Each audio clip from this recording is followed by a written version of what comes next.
अध्यक्ष के रूप में बैठे रहते हैं। और अध्यक्ष, देखिए अध्यक्ष उपाध्यक्ष दोनों सांसद होते हैं, लेकिन वो किस रूप में बैठे रहते हैं? अध्यक्ष रूप।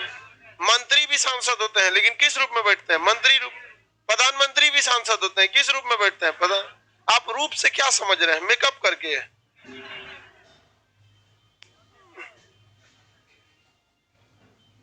देर फाउंडेशन के चक्कर में मत पड़ बाबू, तुम्हारे घाटा हो जाएगा। तुम्हारे पैसा का फाउंडेशन लगा के गोर हो जाएगी, फिर तुम्हारे साइड कर देगी और उसके बाद तुम्हारे कह देगी कि तुम मेरे लायक नहीं। आगे देखिए, इधर 545, इधर 245। यहाँ इसकी अध्यक्षता को करने के लिए यहाँ एक बड़का कुर्सी लगा रहता है, चौकी बराबर। इस पर रहता है अध्यक्ष, इसके नीचे में एक छोट चौकी रहता है उपाध्यक्ष। अब लाइन से कुर्सी रहता है। समझ में आ गया कि नहीं आ गया? ये हो गया। इधर एक बड़का कुर्सी सभापति, छोटका कुर्सी उप सभापति, बाकी लोगों के लिए सदस्य। बाकी सदस्य लोगों के लोग भूया पे नहीं बैठता है, कुर्सी बैठता है। तो ये अध्यक्ष उपाध्यक्ष, इनका क्या सोचना था कि अध्यक्ष को इधर बैठाओ, उपाध्यक्ष को इधर, तो मैंने सभापति को इधर इस साइड में बैठाएगा।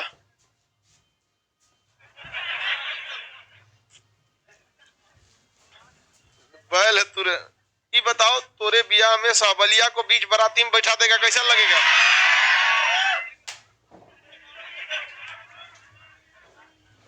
अरे भाई, जो मेन लोग है उसको अलग कुर्सी देगा ना, ऐसा ही सबके बियाह पे खटिया बैठा देता है सब। क्या गलत करता है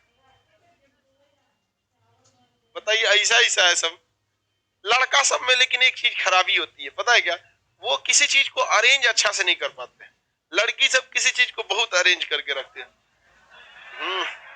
लड़की सब जिस लॉज में रहेगी सब, उन सब का रूम लगेगा जैसे LIC का ऑफिस है। लड़का सबका लगता है शमशान।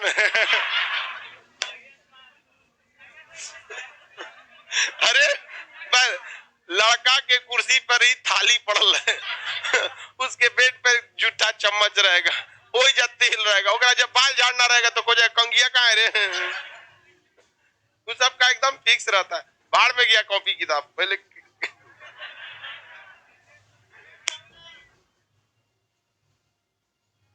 आगे चलिए, अब आगे हम लोग समझते हैं।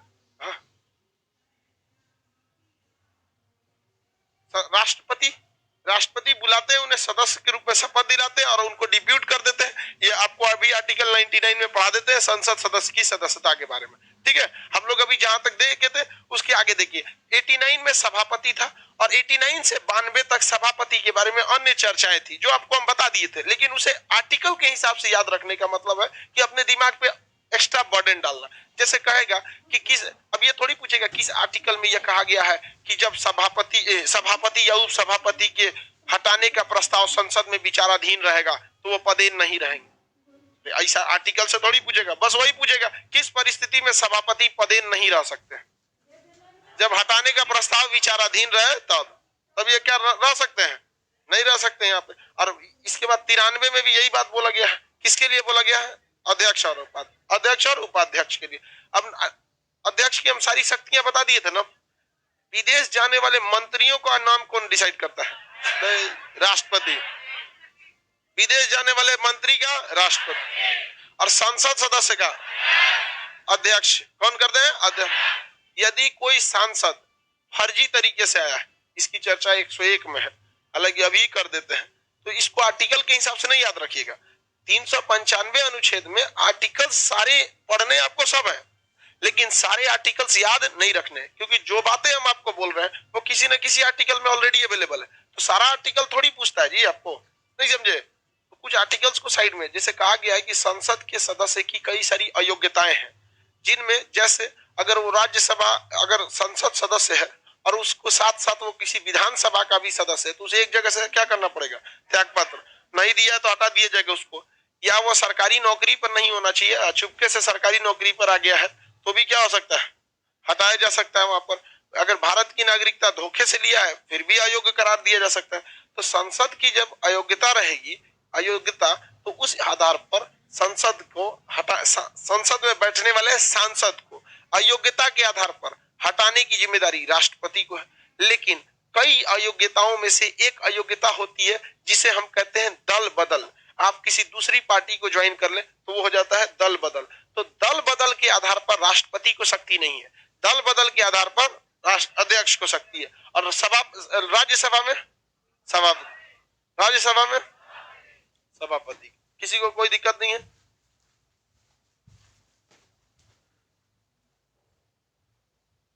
चुनाव जीत गया ना, दल बदल नहीं कर सकते।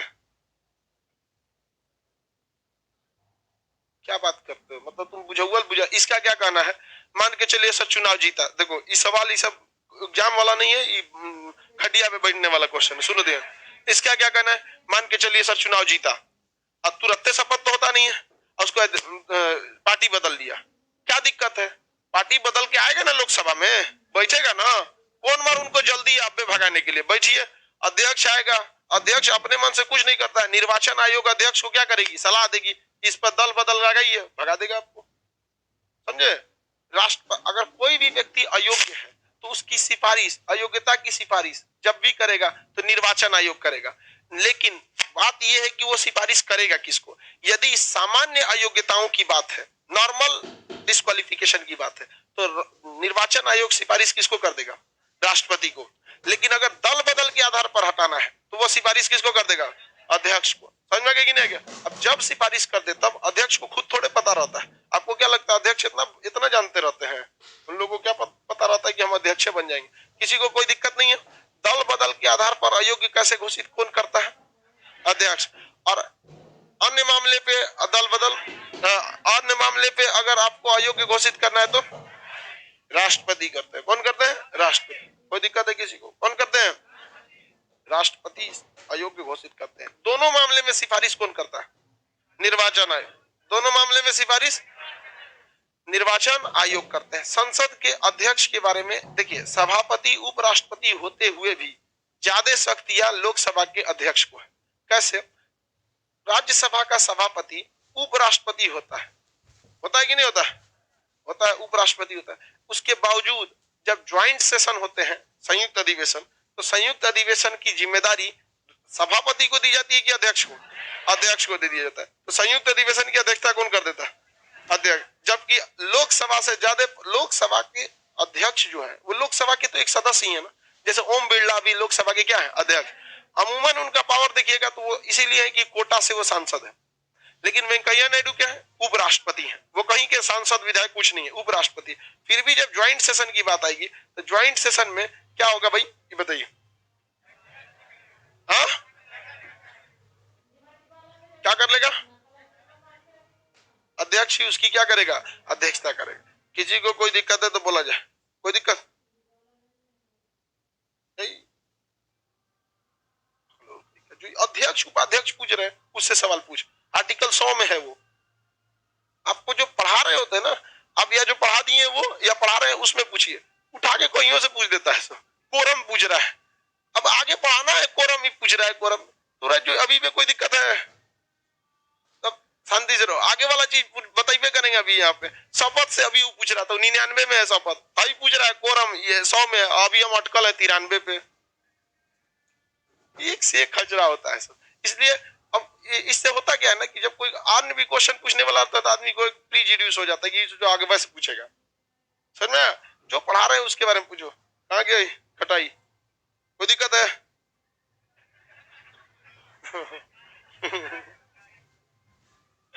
अगला देखते हैं हम लोग। संसद का सचिवालय किसके अंडर में रहता है? अध्यक्ष या सभापति? अध्यक्ष या सभापति? अध्यक्ष के अंडर में रहता है। किसके अंडर में? अध्यक्ष। देखो एक लाइव में पूछ रहा है सर सीएजी क्या होता है? बकलोल तो और उमच दिया, 148 में है। जहां तहां जा रहा है सब, बताइए सब। आगे देखते हैं ज्वाइंट सेशन में क्या होता है। 108 में पूरी तरह से डिटेल से बताएंगे। संसद का सारा काम उसका सचिवालय ही देखता है। संसद सचिवालय की चर्चा आर्टिकल 98 में है। सचिवालय जो होता है वो किसके अंडर में रहता है? सचिवालय को सेक्रेटरिएट कहते हैं। ये स्पीकर यानी अध्यक्ष के कंट्रोल में रहता है संसद का सचिवालय। इसमें सबसे बड़ा सचिव कैबिनेट सचिव होता है। हर डिपार्टमेंट का अलग अलग एक मुख्य सचिव भी रहते हैं। अब इसमें कैबिनेट सचिव रहता है, सारे मंत्रियों के ऊपर का वो रहता है कैबिनेट सचिव। सबसे बड़ा सचिव कौन होता है? कैबिनेट सचिव। मतलब समझिए अगर आप 25-30 साल डीएम रहे हैं कहीं इधर उधर अलग अलग डिपार्टमेंट में, तब आपको लेके कहा जाएगा। मतलब जो लोग यूपीएससी 30 साल के पहले क्लियर कर लेते हैं, 25 साल से पहले एकदम यंग, उन लोगों को कहाँ लेके जाता है? कैबिनेट सेक्रेटरी में ले जाता है। और ये पूरी तरह सचिवालय किसके अंडर में रहता है? अध्यक्ष के अंडर में रहता है। इसके अंडर में अध्यक्ष। जितनी भी योजनाएं बनती हैं, डेवलपमेंट प्रोग्राम बनता है, जो डेवलपमेंट रिपोर्ट जो बनता है, तो वो सारा कौन बनाता है? सचिवालय। कौन सी सड़क को बनाना है, कौन से हाईवे को बनाना है, किस डिपार्टमेंट को बनाना है, ये कौन बनाता है? सचिवालय। अभी इस सचिवालय ने कह दिया कि जो बॉयज थे उनकी शादी की उम्र 21 साल थी। अभी गर्ल्स की भी शादी की उम्र कितनी कर दिया? 18 से कितना किया जा रहा है? 1। गवर्नमेंट की एक खराबी कोई चीज वह करने के बाद बताती है। कितना आदमी हो जाएगा अयोग्य में घोषित हो जाएगा। भारत में सबसे ज्यादा शादियां जो होती है इसी बीच में होती है। सबसे ज्यादा 18, खास करके गर्ल्स का 18 से 21 के बीच में। गवर्नमेंट किसान विधेयक लाई बिना किसान को बताए, जीएसटी लाई बिना व्यापारी को बताए, एनआरसी लाई बिना नागरिकों को बताए, मैरिज एक्ट ले आ रही है बिना बताए। इससे जानते हैं भारत की वर्ल्ड में रैंकिंग बहुत घट जाएगी, क्योंकि भारत में इतने इस बीच भारत में 40% महिलाओं की शादी 18 से 21 के बीच में होती है। 40%। गांव में तो कोई 21-12 नहीं करने देता। हाँ देखो 23%, सुनो ध्यान से, 23% शादियां आज भी भारत में 18 साल से कम उम्र में होती है। और 40% शादी जो होती है 18 से 21 में हो जाती है। लगभग 63% किस में हो जाती है? इसी में 21 से पहले हो जाती है। अब भारत का रैंकिंग जब बनेगा तो भारत को चाइल्ड मैरिज एक्ट के तहत अपराधी घोषित हो जाएगा। सब कौन सा? 63% सब। आज भी गांव में जो है वो महिलाओं लड़कियों को मतलब ऐसा लगा जाता है कि इसको जल्दी से जल्दी क्या कर दो, ब्याह शादी कर दो, जल्दी से जल्दी। यहाँ पर बहुत जल्दी इंटर मैट्रिक पास की, इंटर से खोजाना चालू हो गया और वहां से semifinal, final, graduation first year तक फाइनल।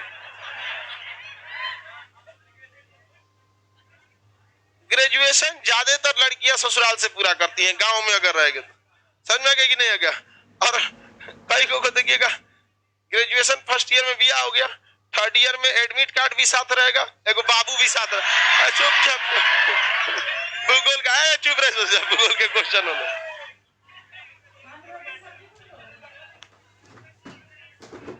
अरे ऐसे होता है, बहुत होता है। हाँ आगे बढ़ जाए तो 21 साल कर दिया।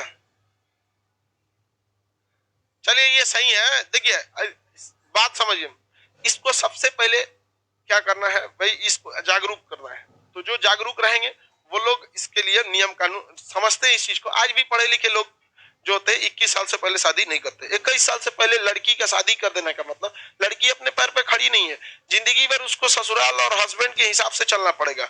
नहीं ज्यादा कुछ अपने पैर पे कहाँ खड़ी हो सकती है? कुछ बोल देगा। सुनो ध्यान से, यहाँ पर थोड़ा सा पढ़ी लिखी रहेगी, स्टेबल रहेगी तो वो भी कुछ ज्यादा नहीं बोलेगा।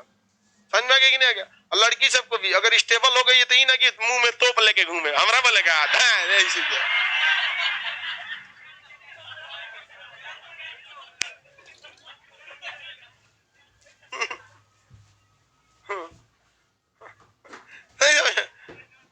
लड़का अगर पीएचडी कर ले, लड़का वैज्ञानिक ये कर ले, आप किसी लड़के को ये कहते नहीं सुनेंगे कि हम पढ़े लिखे हैं।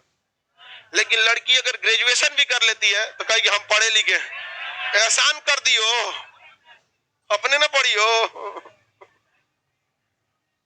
ये दोनों लोग में थोड़ा ईगो होता है। किसी लड़का को कोई चीज मना कर दीजिए, नहीं करेंगे तो कभी नहीं कहे मना कर दिया। लड़की को कहते हमको मना कर दिया, हमको ना, तू राष्ट्रपति है, हमको मना कर देगा। कोशिका से ज्यादा तो ईगो है। पदेन सभापति खुद को समझते हैं, हमको मना कर दिया। आप नहीं समझा? आगे देखते हैं हम लोग। हाँ तुम्हारे पास तो आइंस्टीन के बाप हो तुम। दिमाग कम होता है। आप बाबू पढ़ाई लिखाई में कभी कंपटीशन कर लियो, नहीं होता है। जिन लड़का लड़की को अगर बराबर का अधिकार दिए, आप बराबरी करना चाहेंगे तो आप बराबरी करिए जब दोनों को बराबर अधिकार दिए हैं तब। समझ में? ऐसा थोड़ी होता है कि आपको हर चीज की सुविधाएं मिली है, उसको कोई सुविधा नहीं मिला है। आपके ऊपर कभी भी, उसके ऊपर जब से पैदा हुई है सीबीआई जांच लागल है।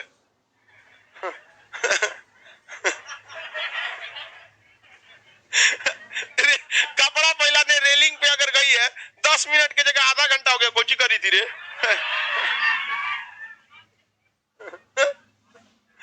तो ओके ऊपर पहले से सीबीआई जांच लगल है। बताइए ये सारा मसौदा कौन तैयार करता है?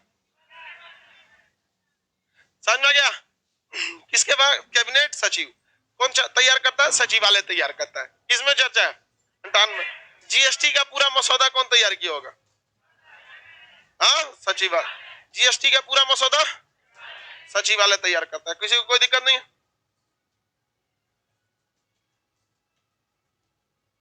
विदेशी भाषा देखो वो अपन यहाँ से तैयार करके लाया रहता है नहीं। अजीब आदमी है ये। कह रहा है कि विदेशी मेहमान जो भाषण देता है उसका भाषण कौन तैयार करता है? वो अपने यहाँ से तैयार करके लाया है। मैंने तुम क्या चाहता है कि अगर जो बाइडेन अमेरिका के हैं तो अपन ने तैयार करके लाएंगे? तो ट्रांसलेशन कर रहा है, मतलब उसको हिंदी में कौन करता है? ये कौन सा बड़ बात है? ट्रांसलेटर होता है ही तो। आजकल गूगल आ गया है, ट्रांसलेट कर देता है। माइके लगा रहता है ट्रांसलेशन का, इधर से बोलेगा कुछ और उधर से ट्रांसलेट करके वो बोल देगा। समझ में कि नहीं? क्या ये सब कौन सा बड़ बात? इसका कहना है कि वो हम ही लोग तैयार करे भाई विदेश के। अब मोदी जी भाषण लिख के ले जाते हैं तो अपना ना लेके जाते हैं। अनुच्छेद 99 में शपथ है, क्या चीज है?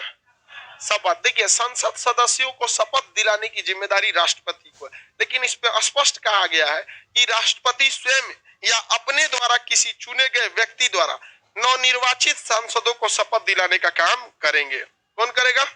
राष्ट्रपति। तो राज्यसभा में तो बड़ा सा सिंपल है, क्योंकि राज्यसभा में होते हैं सभापति जो खुद उपराष्ट्रपति के पद पर होते हैं। तो राष्ट्रपति ने किसे शपथ दिलाया? उपराष्ट्रपति को। तो राज्यसभा में कोई भी आएगा तो शपथ कौन दिला देंगे? उपराष्ट्रपति। सभापति। राज्यसभा में कोई भी आएगा कौन दिला देगा? सभापति दिला देगा। और लेकिन लोकसभा की बात करेंगे तो लोकसभा में राष्ट्रपति बस एक को शपथ दिलाते हैं, प्रोटेम स्पीकर। किसे दिलाते हैं? Protem speaker. बुलाते हैं इधर इधर इधर। कितना साल से सांसद है? 25 साल हो गया, हमारा 30 साल हो गया। पता है ना कैसे कैसे क्या होता है? हाँ हाँ पता है, पता है ना, मारधार भी हो जाता है। अरे महाराज सब हम करके बैठे हैं। तुम एक नंबर प्रोटेम स्पीकर है। काय को का कुर्ता फाड़ा? कहा कि महाराज इतना अनुभव है, राजीव गांधी से फाड़ते आ रहे हैं। बच गए मनमोहन सिंह ने तो उन्होंने फाड़ दिए रहते। कहा ये प्रोटेम स्पीकर लायक ठीक है, ये संभाल लेगा अलगे। तो उसको क्या शपथ दिलाते हैं? प्रोटेम स्पीकर का। और प्रोटेम स्पीकर बाकी लोगों को क्या कर देता है? शपथ दिलाता। संविधान में स्पष्ट नहीं लिखा है कि प्रोटेम स्पीकर ही शपथ दिलाएंगे, बल्कि संविधान में आर्टिकल 99 में लिखा है कि राष्ट्रपति के समक्ष या राष्ट्रपति द्वारा नामित किसी व्यक्ति के समक्ष नवनिर्वाचित सांसदों को शपथ ग्रहण करना होता है। समझ में आ रहा है कि नहीं आ रहा है? किसी को कोई दिक्कत है? आगे बढ़ जाए। ये शपथ की चर्चा किसमें है? 99। सचिवालय की चर्चा, सचिवालय की चर्चा 100 में है कोरम। 100 में है क्या है? कोरम। क्या होता है कोरम? गणपूर्ति। गणपूर्ति। देखिए लोकसभा में कितने सदस्य? 545। राज्यसभा में 245। तो रटा गया होगा जी आप लोग को। 545 47 सब सुन के देखिए ध्यान से। इसमें 545 है, इसमें 245 है, लोकसभा और राज्यसभा में। अब जैसे आप ही लोग हैं यहाँ पे, इतने लोगों का क्लास है, ऑनलाइन में भी है ऑफलाइन में भी है। लेकिन कोरम जो होता है, कभी बरसात के समय में अक्सर ऐसा होता था स्कूल कॉलेज में कि आदमी, बारिश हो जाता था स्कूल के टाइम पे, तो कुछ लड़के आ जाते थे और कुछ लड़के नहीं आते थे। तो टीचर डिसाइड करता था क्लास होगा या छुट्टी दे दिया जाए। तो वो किस पर डिसाइड करता था? कोरम पर। किसे डिसाइड करेगा? कोरम पर डिसाइड करता था। समझ में आ गया कि नहीं? किस पर डिसाइड करेगा? कोरम। कोरम को क्या कहा जाता है? गणपूर्ति। तो कोरम का स्पेलिंग गलती हो गया जी, QUA होता, कोरम होता, कोरम होता। आगे से समझिए ध्यान से। कोरम पर डिसाइड किया जाता है किस चीज को? कार्रवाई को। जैसे अगर मान के चलिए बारिश हो रहा है और बहुत सारे बच्चे नहीं आ पाए और लेकिन 70% लड़के आ गए, क्लास होगा कि छुट्टी? 20% आया, हाँ नहीं होगा। समझ में आ गया कि नहीं आ गया? तो डिपेंड करता है कि कितना कोरम है।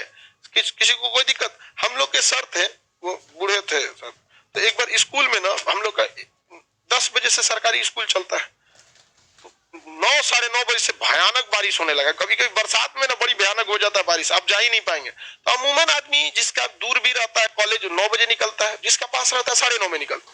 9 बजे से भयानक बारिश हो रहा था और रुका ही नहीं बारिश, 11-12 बजे तक कंटिन्यू रहा। टीचर लोग को पहले आना पड़ता है और टीचर आ गए थे, सर हम लोग को जो थे अकेले क्लासरूम में पढ़ा दिए, पूरा क्लास में कोई नहीं बैठा था।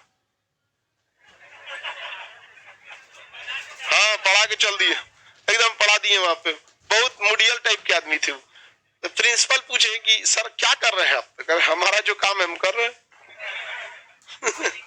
तो पहले रिटायर हो गए, अभी पहले के लोग बड़े सिद्धांतवादी थे बहुत। वो कहे कि हम रिटायर होने वाले हैं, 2 महीना में रिटायर हो जाएंगे, 60 साल की उम्र में हम आ सकते हैं। तो ये इतने यंग लड़के हैं, इंटर के क्लास के लड़के हैं, ये नहीं आ सकते हैं, बाहर में जाए सभी सब। हम लोग दोबारा कहते रहे पढ़ाने के लिए, तो कहें कि पूरा चैप्टर में किसी को डाउट नहीं था, खत्म हो गया। डाउट पूछने वाला था कहाँ वहां? कोई नहीं पढ़ा, उनसे कोई उनसे ज्यादा अगरता भी नहीं था।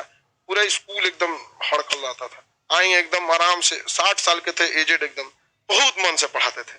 और कुछ सरकारी टीचर इतने बेहतरीन मिले हम लोग को, और कुछ इतना खचरा मिला। एगो स्पिरिट पी जाता था, नशेड़ी था, तो उसको हम लोग टीचर की इज्जतों के नजर से नहीं देखते। प्रयोगशाला में सरकार भेजती थी बच्चों को, देखिए आप जब भी लैब में आग जलाइएगा किसी चीज को बर्न करने के लिए, तो मिट्टी तेल से नहीं जला सकते, क्योंकि टेस्ट ट्यूब जो होता है उस पर रीडिंग्स लिखी रहती है।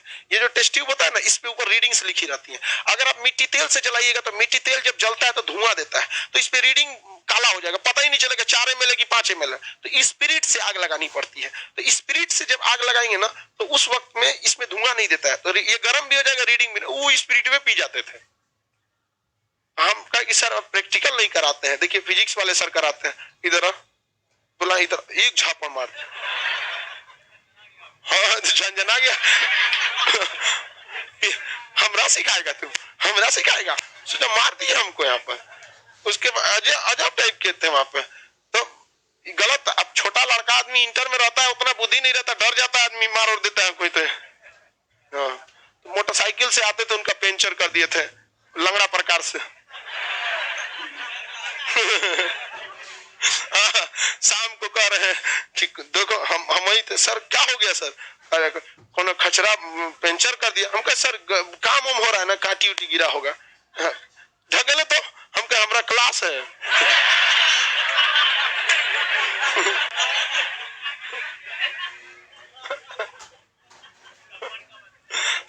अरे भाई आदमी कौन जी कर सकता? हम उनको कोई ना कहते कि 2 कट्ठा खेत लिख दीजिए हमको। अरे हम तो कहते कि भैया हमको फिजिक्स के प्रैक्टिकल में बहुत मजा आ रहा है, केमिस्ट्री का भी प्रैक्टिकल करा दिए, झंझना दिए हमरा।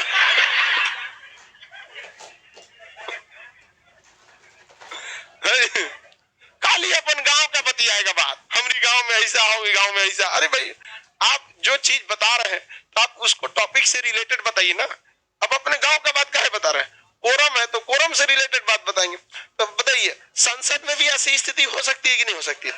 बारिश हो सकती है, कुछ भी हो सकता है, तो या कोई ऐसा इवेंट हो सकता है कि जहां सारे लोग बिजी हो सके। तो कम से कम कहा गया है कि कोरम में 10% यानी 1/10 को आप क्या कर सकते हैं? 10%। तो कम से कम कार्रवाई चालू करने के लिए 10%। तो 10% का मतलब होता है एगो जीरो लगा दीजिए, 54 आदमी तो आएगा नहीं, 55 आदमी।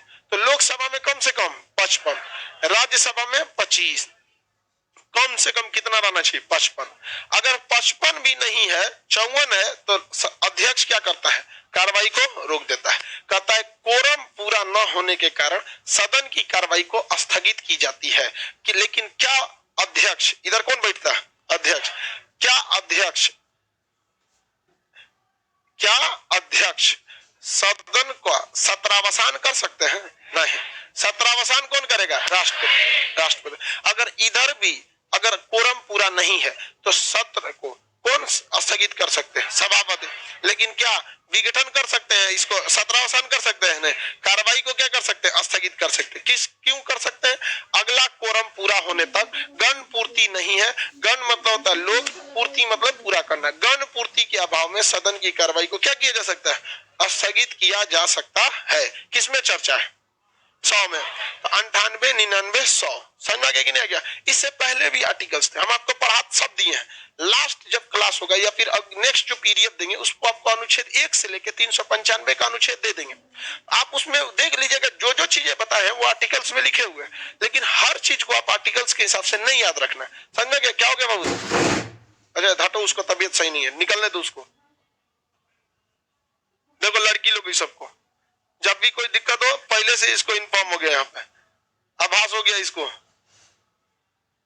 जाने दो हट जाओ, गर्मी हो जाता है कभी क्लास में ज्यादा होने को। वैसे सर 94, 95, 96, 97 बताइए, अभी तो वही बता रहे थे ना।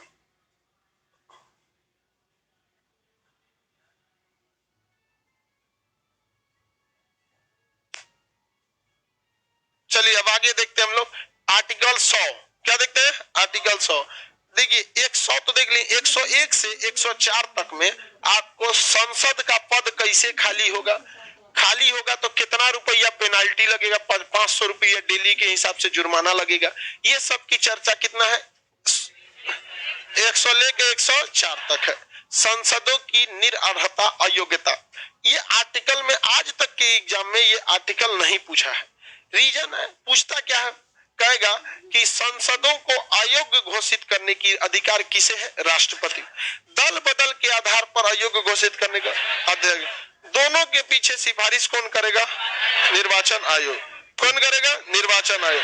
तो ये 100 से लेके 104 तक क्या चीज है, अयोग्यताओं की चर्चा है। किसकी अयोग्यता, सांसदों की।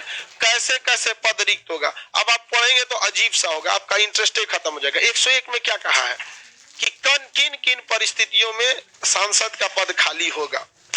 परिस्थिति नंबर 1, यदि राज्यसभा, यदि किसी एक सदन का वो पहले से सदस्य है और दूसरे सदन में चुना जाता है तो वह उसे एक सदन की सदस्यता को त्यागना पड़ेगा। नहीं जानते हैं ये बात?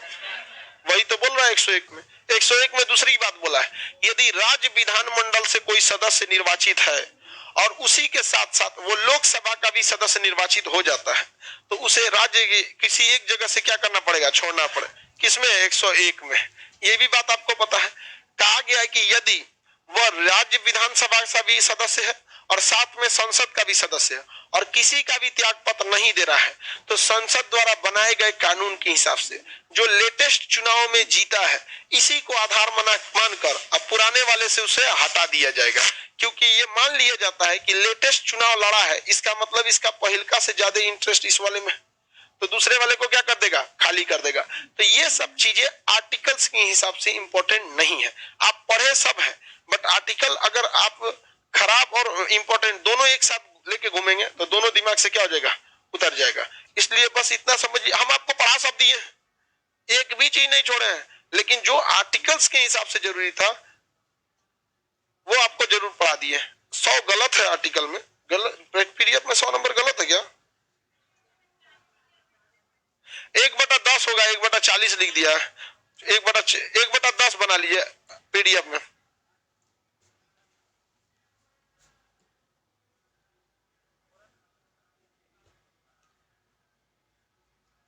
बैठिए, 1/10 बना लिए, वो गलती से टाइप राइटर का मिस्टेक हो गया, कुछ टाइप कर देता है। बाबू का क्वेश्चन है, सुनिए ध्यान से, कोरम के समय कोई विधेयक पारित हो सकता है। अब बात क्या आई समझे में नहीं है, आप अटका दिए कोरम पर। कोरम से नीचे रहेगा तो कार्रवाई नहीं चलेगी संसद में, सबको घरे भेज दिया जाएगा, स्थगित हो जाएगा। कोरम से एको को ज्यादा है या एक्यूरेट कोरम के बराबर है 55 में तो संसद की कार्रवाई चलेगी, अब विधेयक पारित हो जाएगा। समझ में आ गया कि नहीं आ गया? हुआ भी यही है।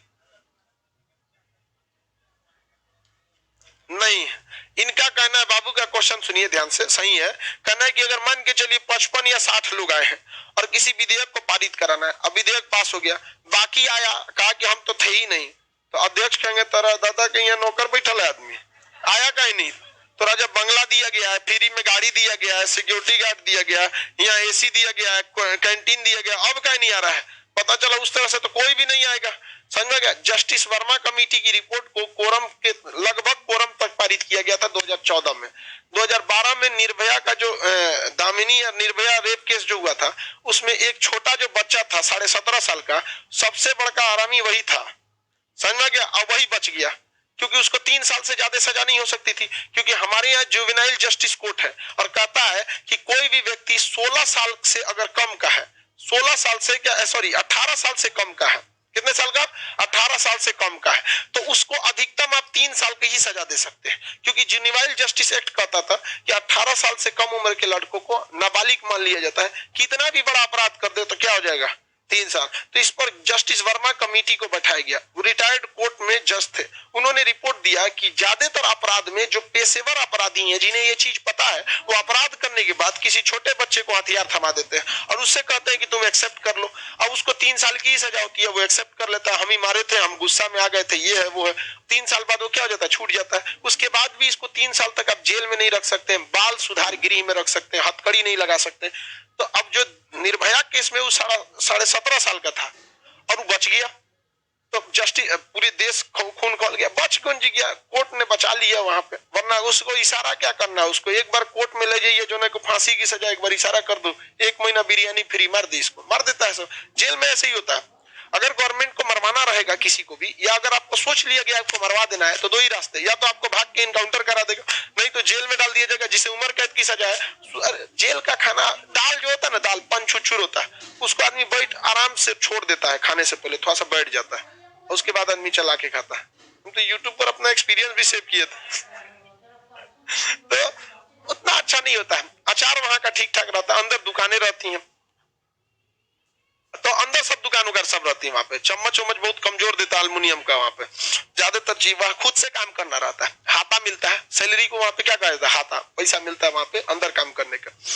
तो जैसे किसी कैदी को मरवाना है ना, तो क्या कीजिए, दूसरा का कैदी जो जिसको छूटने का कोई उपाय नहीं है, ओकरा से कहिए चल तोरा 1 महीना तक जो बोलेगा तो खिलाएंगे, बाहर से कैंटीन से खाना मंगवाएंगे, फूंक दे इनको, फूंक देता है सब। यही तो किया था पाकिस्तान वाले ने। भारत के एक व्यक्ति थे सरबजीत, ये आज से 15 से 10-12 साल पहले का मामला है, और वो मामला तो 30 साल पुराना है। 20 साल से 1995-96 में वो गलती से बॉर्डर क्रॉस कर गए, भारत का बॉर्डर, एक आम नागरिक की तरह। पाकिस्तानी उन्हें पकड़ लिए सब और उनको क्या किए, सब जेल में डाल दिए सब। भारत सरकार बहुत कोशिश की, मनमोहन सिंह की सरकार जो थी उन्होंने बहुत कोशिश किया कि इसको छुड़ाया जाए। अब ये मामला एकदम मुंह पे आ गया था कि अब छोड़ दिया जाएगा, तो क्या किया सब पाकिस्तान वालों ने, कैदिया को समझा दिया। कैदी सब फाइट से मार मार के इतना मारा था, सब सर फूट गया, कोमा में चले गए और उनकी मृत्यु हो गई। और जो मारा उसको ऑलरेडी सजा है, क्या होगा, 2 बार फांसी थोड़े देंगे, वो थोड़ी होता है एक गलती की एक सजा। ऐसा थोड़े होगा कि एक गलती की एक सजा। एक गलती की एक सजा का मतलब समझते हो, यदि हम मर्डर किए तो हमको, अगर हमको मान के चलिए किसी को मारे, हमको 1 साल की सजा हुई, तो उसी सजा को रिपीट नहीं कर सकते हैं। ऐसा थोड़ी है कि आपको ही मारेंगे तो नहीं होगा, 2 को जोड़ के डबल सजा दे देगा। आपको मारेंगे 1 सजा, इसको मारेंगे 1 साल और जोड़ देगा, इनको मारेंगे 1 साल और जोड़ देगा, इनको मार देंगे और जोड़ देगा, 5 को सजा दे देगा, गुंडा एक्ट लगा देगा। ये फिल्मों में बता दिया गया एक गलती की एक सजा। मतलब जैसे समझिए एग्जांपल के तौर पे लालू प्रसाद यादव को किस चीज के लिए जेल भेजा गया, चारा। सेम केस में जो केस है उसी केस को दोबारा खोल के फिर उसी केस में नहीं भेज सकते। इसका मतलब होता है एक गलती की एक सजा। ऐसा थोड़ी होता है कि एक दिन में आप 10 को मर्डर कर देंगे तो 1 को सजा होगा, एक दिन में 10 को करेंगे कंफर्म फांसी दे देगा। कहेगा कि ये मतलब आवेश में आके मर्डर नहीं किया है, खतरनाक आदमी है। ये फिल्मी दुनिया है, एक गलती की एक सजा। ऐसा नहीं हो सकता है। हम 2 आदमी को तमाचा मारेंगे तो कहेगा एक गलती की एक सजा, दोनों को मारेगा, यहाँ पर दोनों के बराबर में सजा देगा, दुगुना मिल जाता है। फिर एक कर आई, मेरा नाम ले लीजिए,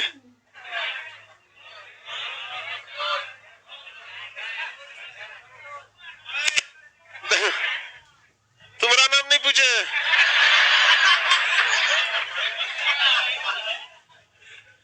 सुनिए ध्यान से, लाइव वाले सब लोग ध्यान से समझो। लेकिन उसके बाद पूरी देश का खून खोल गया उस लड़के के ऊपर। आप बताइए सरकार को मरवा देना चाहिए कि नहीं उसको? आराम से मरवा देना चाहिए इनसे को, अब बढ़िया से एकदम मार देना। आखिर फांसी की हुआ, लेकिन वो ससुरा छोटका बच गया। और सबसे बड़का कमीना वही था, गाड़ी बस वही रोका था, किडनैप वही किया था, अब बच गया 3 साल पे। ओकरा उसको तो हम सोच रहे हैं कि अगर मिल जाता एड्रेस उड्रेस तो कुछ देश सेवा में हम लोग भी हाथ बटाते अपना। नहीं समझ में आया? हाँ? अरे कुछ नहीं करना, उसको मिलने के लिए सीढ़ी पे बुलाते हैं, यहाँ बैठ छोड़ देते हैं, बस काम खत्म उसका। उसके बाद उसको खोजना पड़ता किधर है, ये भी उसी का आएगा। ऐसे ऐसे जाता वहां पर। तो 3 साल। तो जस्टिस वर्मा कमेटी ने कहा कि नहीं, यदि जघन्य अपराध हुआ है जैसे हत्या, अपहरण, रेप, एसिड अटैक, डकैती, तो इस उम्र में ऐसे बड़े अपराधों में 16 साल पे ही आपको क्या मान लिया जाएगा, आपको एडल्ट मान लिया जाएगा। लेकिन बताइए निर्भया केस में जो 17.5 साल वाला था, क्या उस पर यह लागू होगा? नहीं, क्योंकि फिर बीच में आ जाएगा आर्टिकल 20, सजा दीजिए अपराध के समय के कानून के हिसाब से, बाद में या पहले के कानून से नहीं होगा।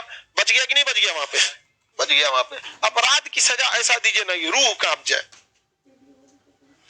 सजा। कुछ चीजें हाँ, सब में हम ये नहीं कहते कि सारे चीजों में, बहुत बार अपराध जो होता है मतलब आवेश में आके हो जाता है, वो इंसान गलत नहीं लेकिन आवेश में आ जाता है। लेकिन कुछ जैसे एसिड अटैक, ये आवेश में नहीं आया, यहाँ पर सोचा समझा प्लानिंग है। वहां पर रेप, किडनैपिंग, हत्या, ये सबको एकदम भयानक सजा देना चाहिए। आगे बढ़ जाए तो जस्टिस वर्मा कमेटी का जब रिपोर्ट पारित हो रहा था तो हमारे देश के सांसदों को देखिए केवल गणपूर्ति पर था सब। इतना जरूरी विधेयक को पारित करना था महिलाओं को अपराध से, और गैंग रेप में फांसी की सजा का प्रावधान। पहले फांसी की सजा नहीं थी, जब तक लड़की मरती नहीं है ना, चाहे गैंगरेप हो गया लड़की मरेगी नहीं तब तक फांसी नहीं हो सकता है। लेकिन वर्मा कमेटी की सिफारिश पर कह दिया गया कि अगर गैंगरेप होता है, लड़की मरती भी नहीं है, बच जाती है, फिर भी क्या होगा, फांसी की सजा होगी। बेहतरीन था जस्टिस वर्मा कमेटी, एकदम बेहतरीन वहां पे। तो वर्मा कमेटी की रिपोर्ट किस तरह से पास किया, गणपूर्ति के आधार पर। आप सिंसियरिटी का लेवल देखिए इन गधों का, मतलब गजब बात करता है। शपथ लेने सब जाएगा सब। आगे बढ़ जाते हैं तो ये आपका गणपूर्ति वगैरह समझ में आ गया कि अपराध क्या है।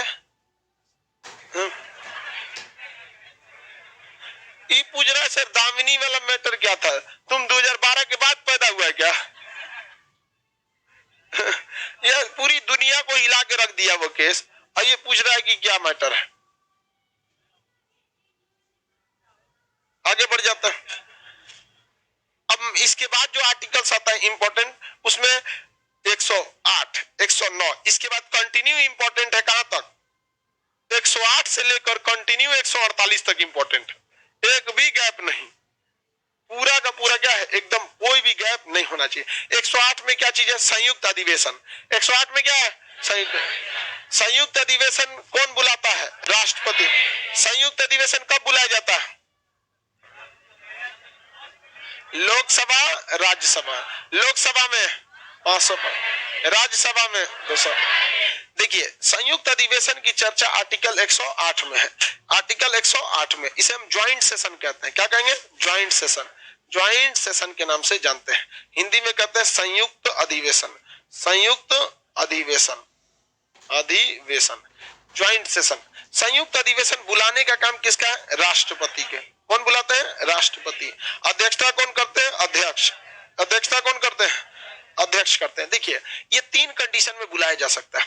किसी एक सदन द्वारा किसी पारित विधेयक को दूसरा सदन मानने से इनकार कर दे, क्या कर दे, मानने से इनकार कर दे, या किसी एक सदन द्वारा दिए गए सुझाव को दूसरा सदन मानने से इनकार कर दे, या किसी एक सदन द्वारा पारित विधेयक को दूसरा सदन 6 महीने से ज्यादा के लिए अटका दे। इन 3 कंडीशनों में संयुक्त अधिवेशन बुलाया जा सकता है। कितने कंडीशन, 3।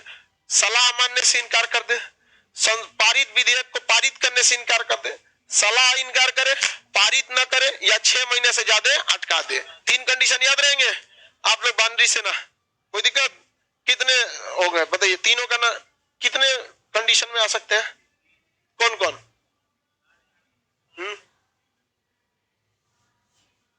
ठीक है, सलाह ना मारे, पारित न करे, 6 महीने से ज्यादा अटका दे। तो इन 3 कंडीशन पे क्या लाया जा सकता है, संयुक्त अधिवेशन बुलाया जा सकता है। तीनों पे क्या बुलाया जा सकता है, संयुक्त अधिवेशन बुलाया जा सकता है। किसी को कोई दिक्कत नहीं है, संयुक्त अधिवेशन 3 कंडीशन पे। यहाँ तीनों लिख दे।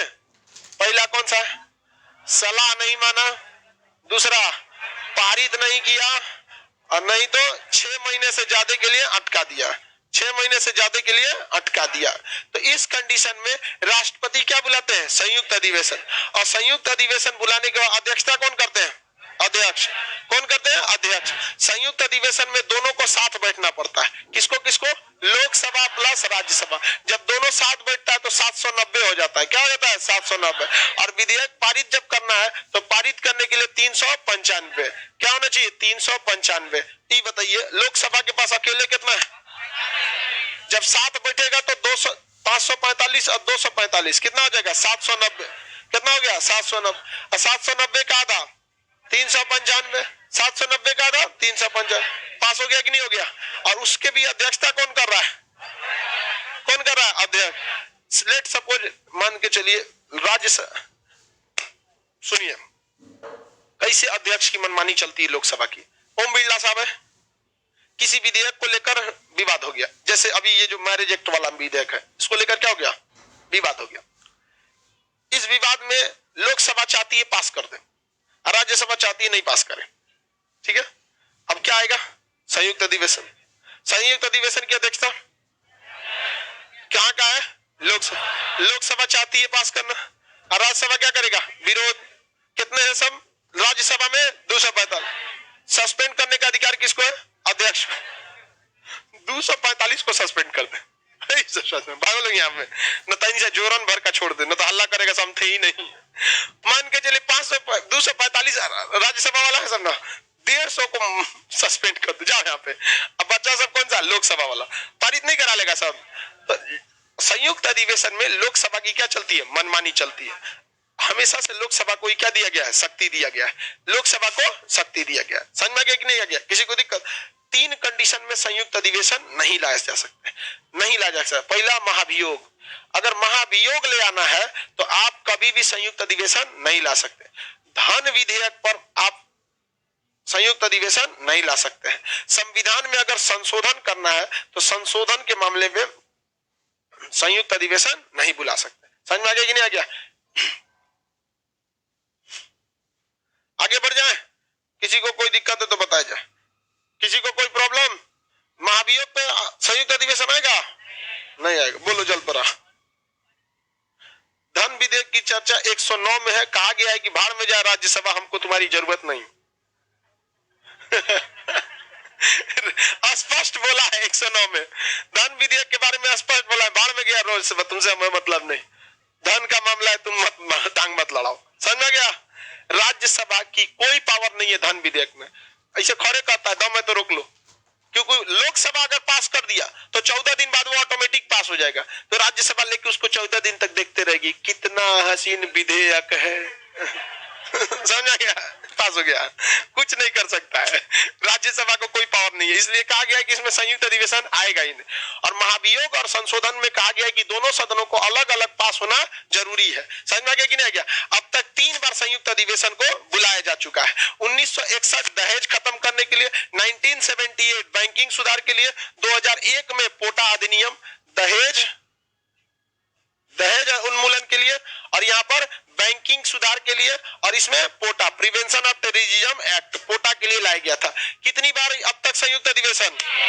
तीनों संयुक्त अधिवेशन में अटल बिहारी वाजपेयी थे। अटल बिहारी वाजपेयी थे। कौन थे? अटल बिहारी वाजपेयी। तीनों संयुक्त अधिवेशन में उपस्थित कौन थे? अटल बिहारी वाजपेयी। बहुत बड़े उम्र के थे अटल बिहारी वाजपेयी। तीनों संयुक्त अधिवेशन में कौन थे? अटल बिहारी वाजपेयी। दहेज उन्मूलन के लिए ये कानून लाया गया था। क्या दहेज खत्म हो गया? नहीं खत्म हुआ। बैंकिंग सुधार में तो बहुत सारा सुधार हुआ भी, सिंगल विंडो सिस्टम आ गया, राष्ट्रीयकरण हो गया। बैंकिंग में तो अब सिंगल विंडो सिस्टम हर जगह है। सिंगल विंडो सिस्टम का मतलब होता है, पहले क्या था कि एगो खिड़की रहती थी जमा करने वाली, एगो खिड़की रहती थी पैसा निकालने वाली। तो कभी ससुरा खाली निकालने वाला पे भीड़ है, जमा करने वाला कहीं नहीं बना रहा। आज तो कोई जमे नहीं कर रहा है। समझ में गया? लगन में खाली निकाल रहा है सब। अब वही देखेंगे बिक्री का टाइम आएगा कभी तो खाली लोग जमा कर रहा है, कोनो निकाल ही नहीं रहा है, आराम से बैठल है। बैंकिंग सुधार आया, तुरंत सिंगल विंडो सिस्टम, तुम ही जमा करेगा तुम ही निकालेगा, सब में जमा कर दो सब में निकाल लो। अब कोई ऐसा है कहेगा कि हम नहीं जमा करेंगे? अभी ना कि मैनेजर में घुस जाए, खान सर बोले सब जमा करे, ले जमा कर, रख लेगा अपने। आगे का क्लास मंडे को देखेंगे। टेस्ट के लिए तैयार रहेंगे लोग। इसको एक लंबा हिस्सा हो गया है, इसलिए टेस्ट लेना भी जरूरी है। अगला क्लास मंडे को।